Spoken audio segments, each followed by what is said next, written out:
Hello, ladies and gentlemen, George here with another video. And this time, this video is about a channel recap, review of the comments, Q&A. Well, it's not a live Q&A because ideally I would have been streaming and having people to talk to on a live stream for a Q&A, but there have been questions asked in the comments and I'll reply to them.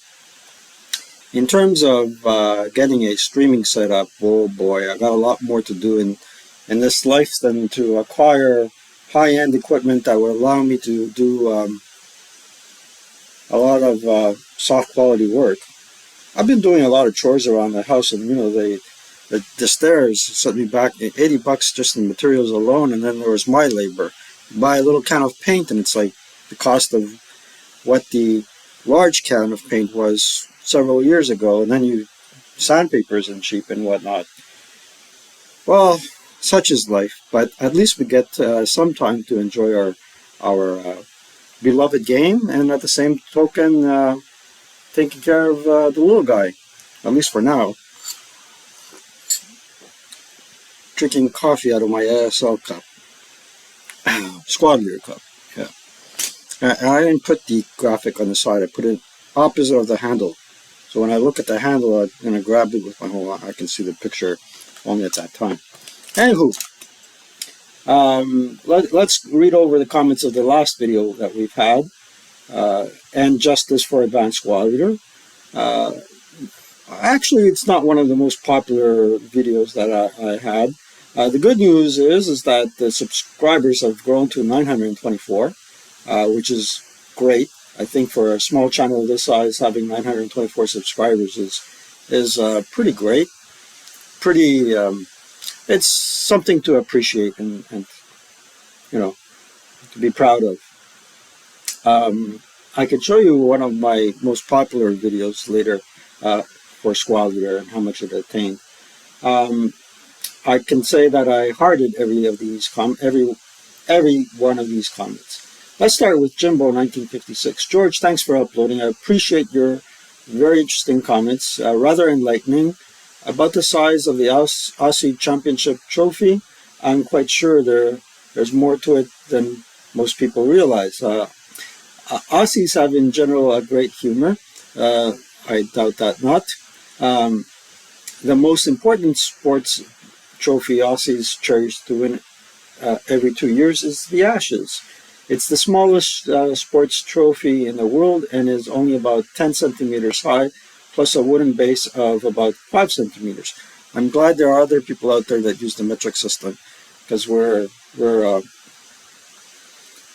always flooded with metric, and we're always flooded with imperial, you know, inches. And there's nothing wrong with inches. I kind of like inches.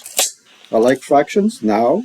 Didn't when I was younger, but now I can see the sense of having a fractional imperial system. It's actually an urn containing ashes. England play Australia in a series of cricket called, in short, the Ashes. This has been going on for over 100 years. Winning that wee trophy is the non-plus ultra for the English or Aussies. So size does matter. It's only a question of perspective. Well, let me tell you guys on the down under, you have a heck of a perspective. And are they down under? Who knows if the world is, in fact, not spinning on its head? The way things are going these days, maybe the world is spinning on its head. And the Aussies are up above and we're down under. Refreshing perspective there, Jimmo. Thanks for the comment. Shout out. Okay, Robert Moffitt. 1336. Man, this guy's old. 1336. That's a couple of centuries ago. I bought the original SL when it came out in 1976 or 1977. When it came out. I followed the series up until it turned into ASL. Then life and other things got in the way and I lost track of the game. However, it's always been interesting to me, the history of this game, and it's quite amazing that the game continues to carry on with its thriving still today. It's going on 50 years. I didn't realize that.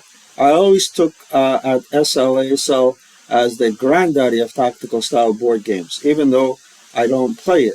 I have a great respect for the game and the community that supports it. Much respect for me. Actually, this brings back a lot of memories because after I had graduated, I mean, I was in a very graduated from high school. I was in a very precarious situation, really, in terms of life changes and what my future held for me, what education I wanted to pursue. Um, Life had become very difficult for me at that stage of the game, and I remember I had a summer job. Due to that summer job, I was able to acquire um, a franking game. Actually, it was. COI COI and Squad Leader mashed together.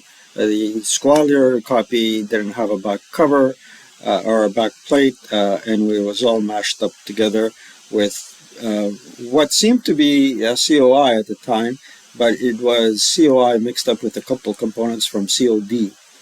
And I held that game for dear life in storage for the longest amount of time. It survived a long way. So two moves, a divorce, and what have you. Um, and along the way, I had acquired one or two starter kits, and I also acquired some magazines that alluded to the existence of something that resembled Squad Leader. It was ASL, unbeknown to me at the time, and I was trying to imagine how different one game could be from the other. And as a matter of fact, the fellow that steered me in the ASL direction, Alain Chabot, um, and David Garvin to some extent as well, remotely, but this is some encouraging thoughts, um, made me realize how different, if I look at the pointer, these games, the uh, GI, Anvil of Victory, Crescendo of Doom, Cross of Orion, and Squad Leader were compared to ASL, where you see there's a combination of each on the ASL rule book cover. I wonder why they didn't keep the same cover for the the pocketbook edition. It's a great cover. Kind of reminds you of the origin of ASL, but I had never acquired Crescendo of Doom or GI Anvil of Victory. Um, and I was warned that GI Anvil of Victory was too complicated for me to handle. How the person that made that comment came to the conclusion, I have no idea. Maybe I do, and I don't want to say it, but it wasn't me that was not capable of understanding the rules. The rules didn't make sense. Now they do. They do because they've been improved in ASL. I keep harping back to that stage of my life. I just have to forget the past and look forward, but it's kind of hard to forget the past. Mark Brotherton, 937. So he is the author of that blog, and he has a very interesting comment. A 1 hour plus video on my blog post is quite a compliment. Thank you. As a matter of fact, I did compliment this fellow, not only because he took the courage to make a life change, and that takes a lot of courage, but also because he adopted a new game and is focused on a new hobby, and based on the work that he has displayed on his blog in terms of painting miniatures and whatnot, I have to hand it to him. He's an incredible artist and an incredible person. So kudos to you, Mark. I looked at stats for the blog this morning and saw that overnight there was a spike in readers of the SL post and found your video. I'm happy you did because most people don't. And if you don't like and subscribe and recommend this channel to other people, I can tell you for a fact that this content falls in the maybe we should cancel it category because, hey, it's unadulterated history. Unadulterated meaning I don't censor myself. I try to do some self-censorship, try to stay in good taste, but there are a lot of folks that want to erase this moment in history, in time, for some of them misaligned reasons and some of them for justified reasons. But I come from the school of thought that believes that censorship is bad and evil, and people that want to censor history do so because they want people to forget a portion of the history. Anyway, with over 18,000 views to date, that's important. It certainly generated a lot of interest. The key point you miss is that the article is my personal piece on why I stopped playing. It's a blog. It's what you do. It's not a reason why anyone else should do so. Well, to which I replied, I did heart the comment, and to which I replied, thank you for enlightening me on this important point. However, the honor is not mine. It is the persons that misrepresented your blog as a piece to justify their dislike for ASL or to justify that the game is not worth playing. 126 views don't justify. At the time there was only 125 views. It's reached to 340 approximately. Don't justify 18,000 reads and on your end, or hardly a spike. Knowing this, you may want to edit your piece to convey more clearly this point. Also allow me to be perfectly clear that I support your decision to adopt another game system and compliment your great modeling skills. Best of luck to you in all your endeavors. And I had a small spike overnight. The original post has had 18K views since I posted it in 2020. That's quite a sizable amount of people that viewed it, and why not? It does spark interest in people, and some people might be out there looking for an alternative, easy, tactical game to play. I don't think there is out there a game that is simplified, a tactical, simplified game, right, that exists and will be more convenient for you to play. That's simply my opinion, or more enjoyable. Again, it's my opinion. And you may have found something that does suit your interest. But, anywho, I think that, in all fairness to Mark, his blog post, based on this comment, has been misrepresented. And misrepresented by folks that want to justify somehow on Facebook and other social media sites that, hey, ASL is not a suitable game. Anywho, I'm glad he reached out and made a comment, and we cleared the air here. I'm currently on original ASL and about to start Across of Iron. I'll work my way through the old boxes and before starting ASL. I just can't imagine starting out with starter kits nearly as much fun. It's playing a video game on its original console. I love it. And to that end, I would not deny anybody the experience and the enjoyment of going from Squad Leader, Cross of Iron, Crescendo of Doom, and GI Anvil of Victory, but that's a long journey in itself. And how I would treat everything is, if I were able to do things over again, I would go straight to Advanced Squad Leader. I wouldn't discount or exclude starter kits, but to me, this is not a process of evolving. It's more so a process of which system you like the best and sticking to it. When I jumped to ASL, I said to myself, first thing that I said to myself is, how can I play all the other scenarios that I enjoyed in Cross of Iron and Squad Leader? How can I play them in ASL? So there's two things that I would recommend in that respect. The MMP website still has the classic scenarios in PDF, readily available for you to download. And also Turning the Tide is another module that you can get, or a scenario pack that you can get, that has a lot of the Cross of Iron and Crescendo of Doom scenarios. They're actually quite good. And some of the journals which you can get from the Wargamers Vault. So you can collect those and move up to to the ASL system. Going through the previous gamettes and then starter kit is a laborious way of accomplishing the same task. Because in my mind, I would rather read the ASL rulebook, chapters A, B, C, and D to begin with, in gradual order. Look at the scenario card, see what it requires. Does it require ordnance? Does it require special terrain?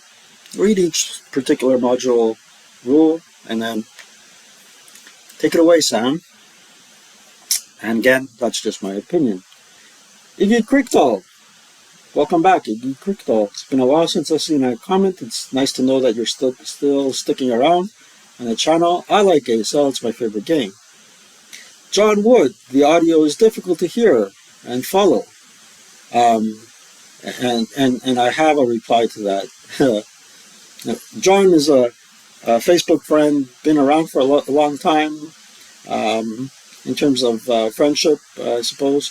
Not too long. I am doing the best I can, John. Short of spending $5K on a new system for the time being, it's the best I can do.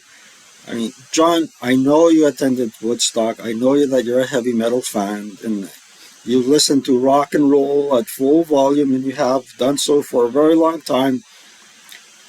There's not much I can do about that, buddy. I mean, yeah, we like Jethro Tull, Led Zeppelin, Black Sabbath, The Who.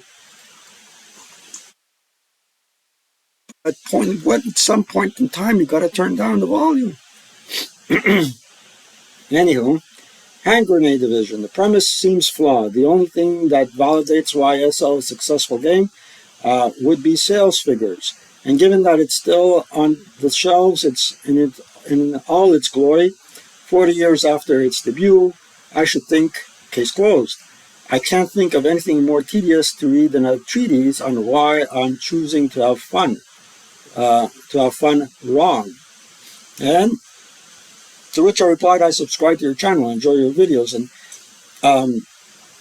this fellow has followed or documented the division history of a German unit that fought in Sicily and then later in the Italian campaign, and also has done several videos about the fiction that we see in the movies versus what actually happened in reality.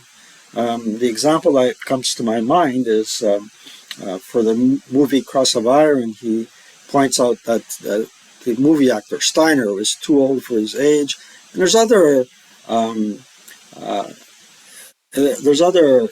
detailed, minute facts that he has documented in his videos, and I absolutely recommend that you watch his videos. Now, do sales figures validate and justify a product? I would respectfully disagree in that respect. There are products out there that are detrimental to a person or to a purchaser or to a consumer. They have excellent sales figures, however, they do harm to the individual. So, in that respect, I would say, it's one thing to have excellent sales figures, but it's another thing to have an excellent product. For example, I also collect watches now, or inadvertently I started a little watch collection, and you're not going to see any Rolexes or high-end watches. You're going to see something to this effect. This is a Casio with a blue dial and a magnifying what do you call that? A magnifying crystal, right? So I could see the time and wear this digitally and analogically, and I can wear this watch, and it's light on my hand. I don't have to worry about getting murdered for it. It's not an inordinate amount of money, and it does the job. And you can also use it as a compass, for example. And now I'm restoring an old watch that I took all over the world, actually, well, across the pond. And this is a Timex Expedition, quite rightfully. Uh, and it's a bit too large for my wrist because I have a small wrist. I might give it to my son. Um, and what's great about this is not the original strap, and I am waiting for a battery to put it in. And once I put in this battery, this thing is going to glow in its old glory, and that set me back less than $50. Got a couple of other ones. Um, I was looking at the Omega Moon watch, but that's really too hyped up. I'm not going to pay $400 for a watch that's ceramic and has a PVC crystal, and it's being marketed as it's diamond or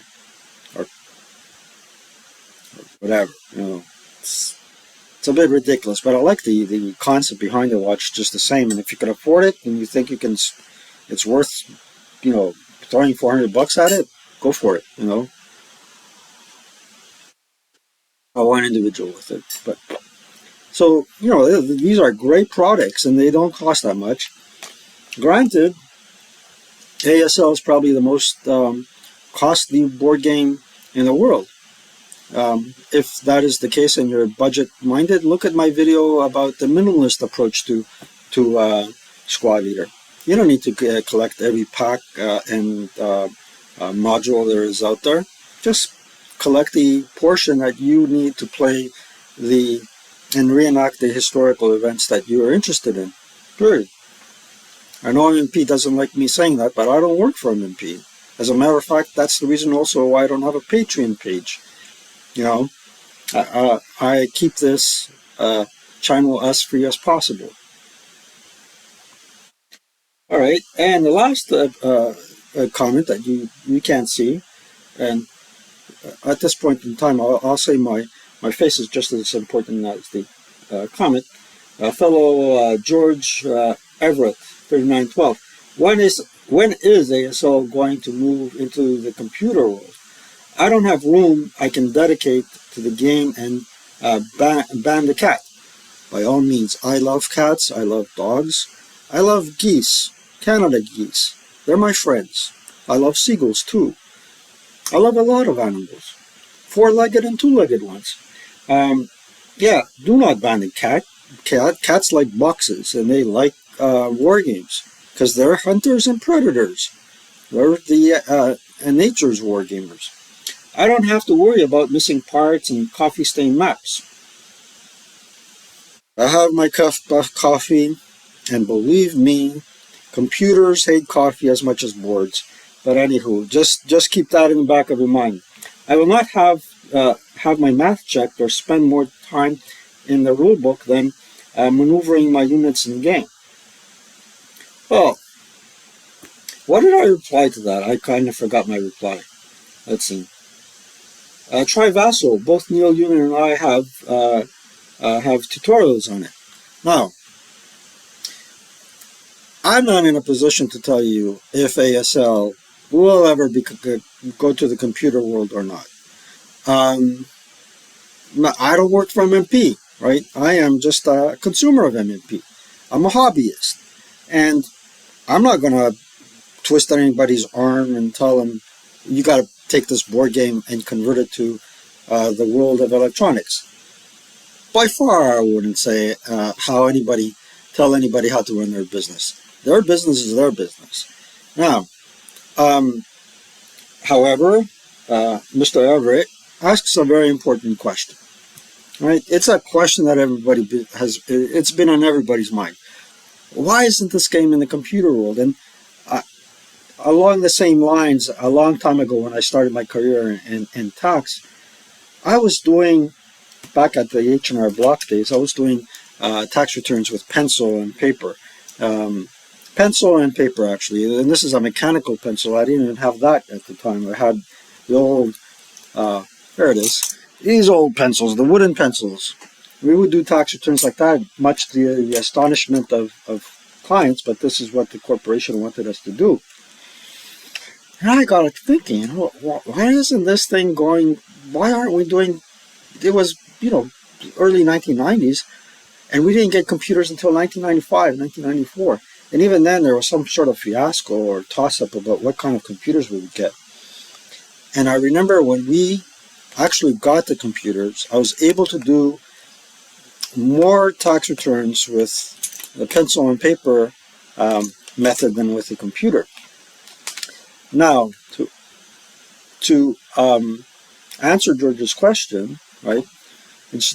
I kind of said this story because there's a trade-off between computers and board games. There always will be. You can never replicate things one-to-one. And the bottom line is I'm not in a position to tell you whether Squad Leader will ever move to the computer world or not. But if you are looking for a tactical computer game that comes close to replicating what is in SL and ASL, or a mishmash of both. Second Front is the game that you would like to get from Steam. There is, in terms of real-time simulations, there's the Close Combat series. The game that I would recommend is the Old Combat Mission. There was, back in the late 1990s, early 2000s, there was Combat Mission 3, I believe, that replicated warfare in the Eastern Front. And it's a semi-real-time simulation whereby you give the orders to your units and the other AI gives orders to its units. And then you execute the turn and you see simultaneous combat unfolding based on your orders, providing your orders are followed by the AI. There's also Jagged Alliance, which is not World War II related, but it's an excellent game engine to replicate things.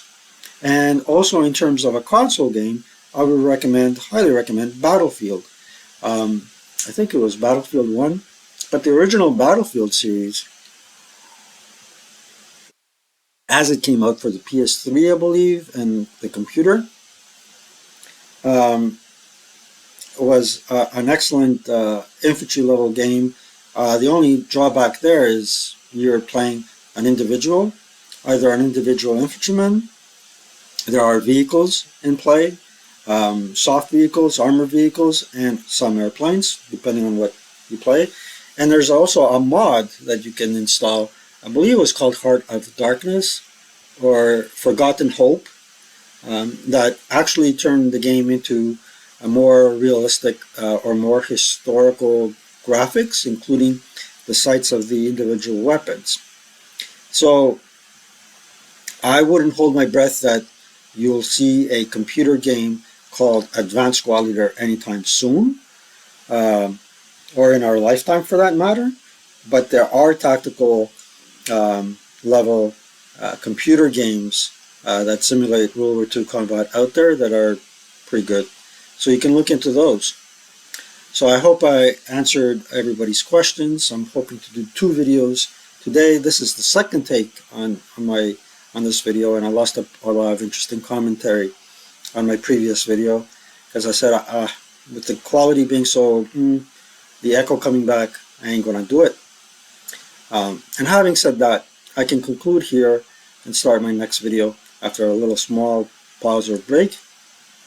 And as always, I'd like to thank all my subscribers, new and old, and thank you for taking the time to watch this video, liking and subscribing. Take care.